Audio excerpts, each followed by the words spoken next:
Hello, my name is Cheryl. Thank you for joining us today for the reopening of Changi Chapel and Museum.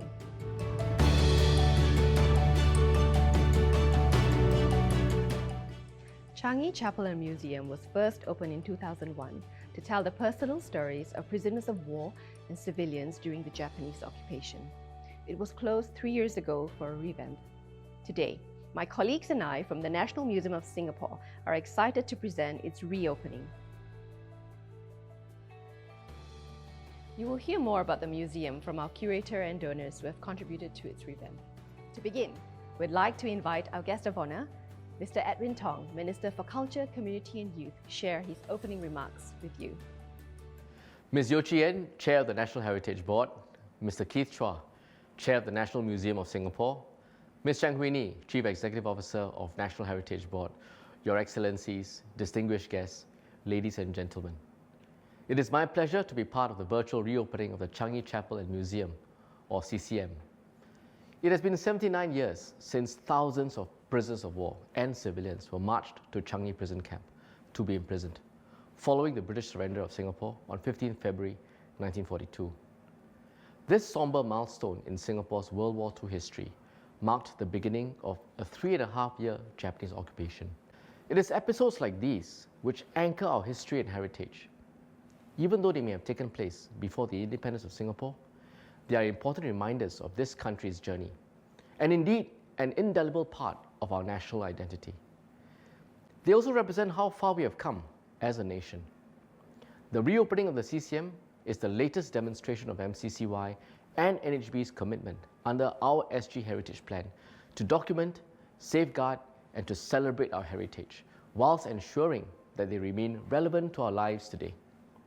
We hope to present our heritage in a meaningful and accessible way to all Singaporeans, as well as foreign friends who have a connection with or an interest in the history of Singapore. The CCM tells the stories of prisoners of war and other internees imprisoned at Changi Prison Camp and their struggles and sacrifices. Since it was opened in 2001, the CCM has been well received locally and internationally for its portrayal and recognition of the contributions of these individuals. The National Museum of Singapore, which manages the CCM and oversaw this revamp, has introduced an enhanced narrative and new presentations that continue to honour this objective. Contributions and views from the community played a major part in helping to prepare for its reopening. In all, the CCM holds over 100 artifacts, many of which are personal objects either donated or loaned by the families of internees or by other institutions. 82 of these artifacts are being displayed at the CCM for the very first time, such as the diary of former civilian internee Arthur Westrop and a Kodak Baby Brownie camera owned by Sergeant John Ritchie Johnston. Nearly 1/3 of the artifacts are community-contributed donations and loans from the families of prisoners of war and internees. These artifacts collectively add to the very rich history presented by CCM. I would like to thank all those who have made generous loans and donations. These will allow us to share your stories with future generations. The museum's curators also engage academics, members of the public, museum volunteers, guides, students, and youths for their feedback on the revamp. Let me also thank all members of the community who contributed your valuable insights, which helped us to ensure that the content of the museum remains, very importantly, relevant and relatable to Singaporeans. Although the reopening of the CCM was delayed by a year due to COVID-19, it also gave the team more time to further digitalize the museum's content. For example, the team was able to enhance visitor experience both on-site and online by producing behind-the-scenes video content, as well as introducing nearby historical sites through the CCM's chatbot. Now, the museum can reach out to more visitors locally and internationally, including many of those who may not be able to visit the museum in person. The CCM will reopen to the public tomorrow, 19th of May. And I hope that the experience of visiting the new CCM, whether live or digitally, will help all visitors reflect upon the importance of values like resilience, a sense of community, and hope in the face of adversity. These are values which will continue to stand us in good state, especially as we battle the ongoing pandemic. Thank you very much and enjoy the opening.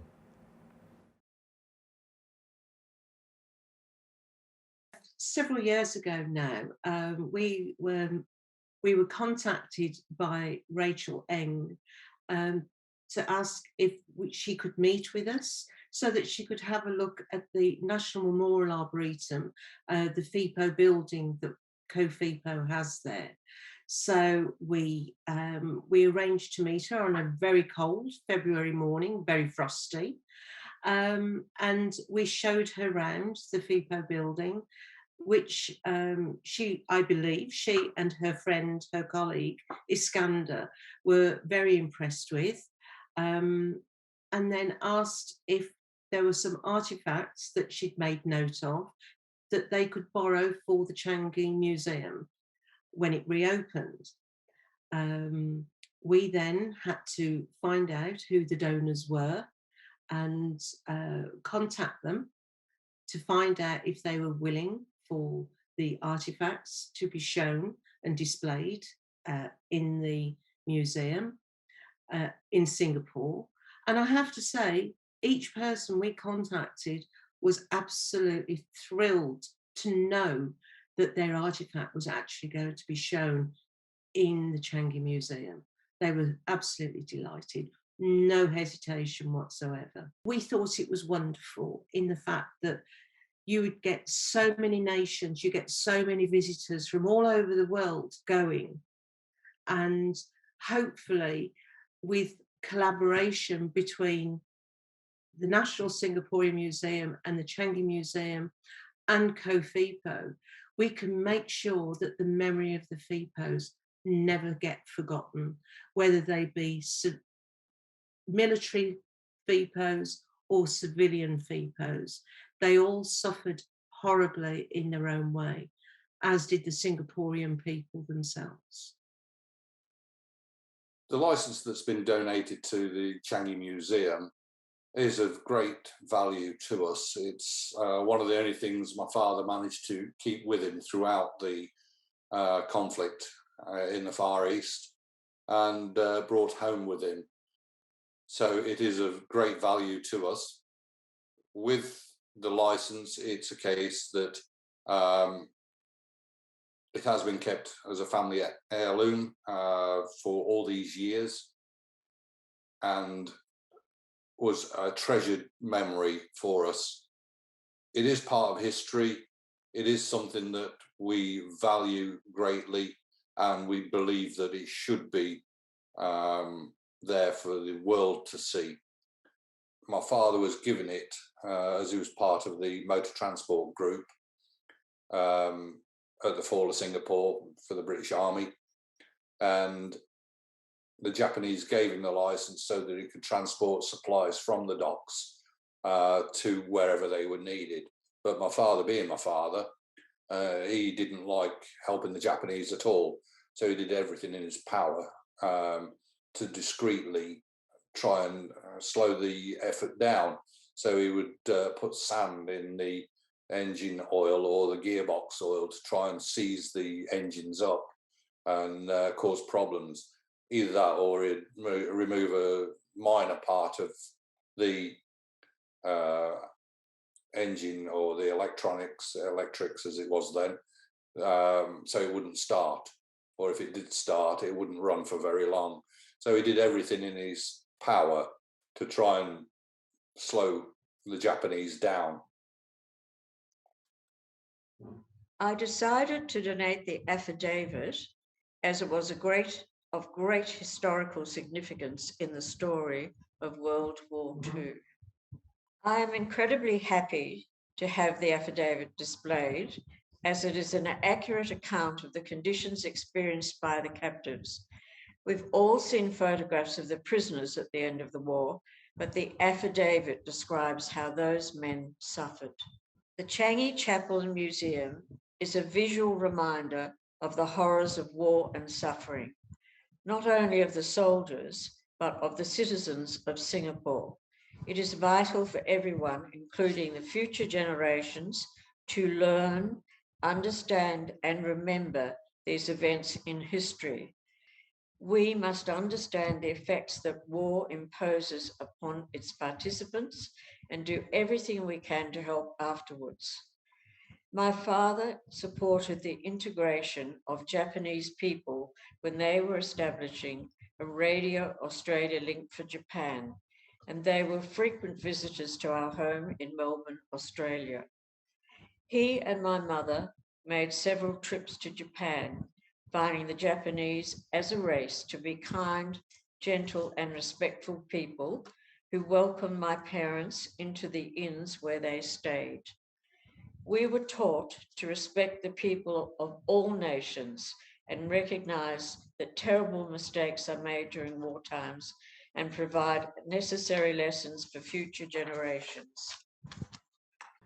So I decided to donate it to the museum because it needs to be shared. It's no good. It's a type of memorabilia really that doesn't need to be sitting in a box or something somewhere. It needs to be shared, and a museum is the best place for it. So I thought that it will be better to donate it to the Changi Museum because it's almost like it's coming back home. That's where it started off life, and that's where I think it should be displayed to the public, because the public will be coming from all over the world and will actually see that songbook there. I'd always promised myself, because in my dad's latter years, he did start opening up about his time there. And one of the things was obvious, which was quite big in his mind, because he'd always been brought up to go to church, etc., was the chapel. And he told me a fair amount about the chapel and going to worship there and when it was dedicated and all that kind of thing. And I'd always promised that myself and my wife would come down to Singapore and actually see the chapel. And we'd actually booked in 2019 to come down to see the chapel. COVID took over, so it looks, hopefully, if COVID has been got under control next year, we will definitely be coming down to see the Revamp Museum and the chapel.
You have just heard the last post, which is commonly played in military memorial services to symbolize end of duty for the dead and for them to rest in peace.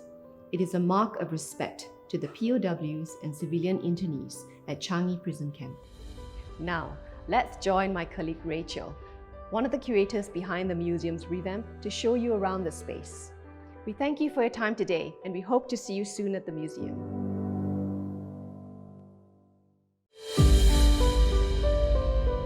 Hi, my name is Rachel and I'm one of the curators working on the Changi and Chapel Museum. The museum tells the stories of the prisoners of war and civilian internees who were imprisoned here during World War II. We are now in the first zone of the exhibition, which introduces visitors to the history of the site itself.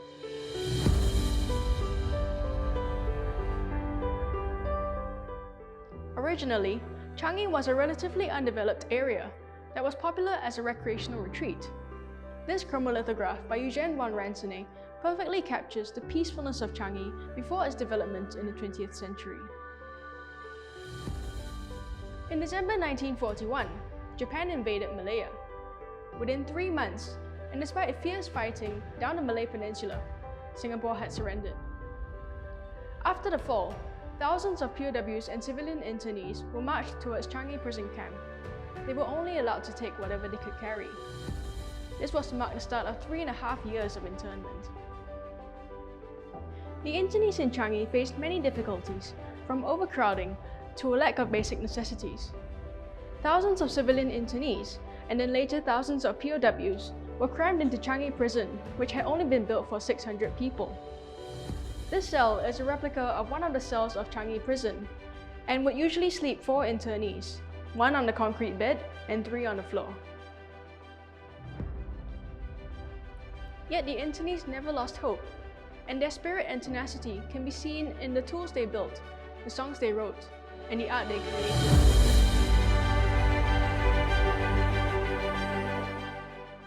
Bombardier Stanley Warren used recycled materials to paint 5 murals on the walls of St. Luke's Chapel. They were to serve as a source of comfort for the POWs. On 15 August 1945, Japan surrendered, marking the end of the Japanese occupation. This sword was obtained by Dr. Thomas Hamilton, a POW on the Thai-Burma Railway. It was just one of the many surrenders that was taking place across the region, culminating in the formal surrender of Southeast Asia in City Hall. The legacies of Changi continue to resonate with many people today. During the redevelopment, we were contacted by the families of many ex-internees who wanted to contribute stories about their loved ones.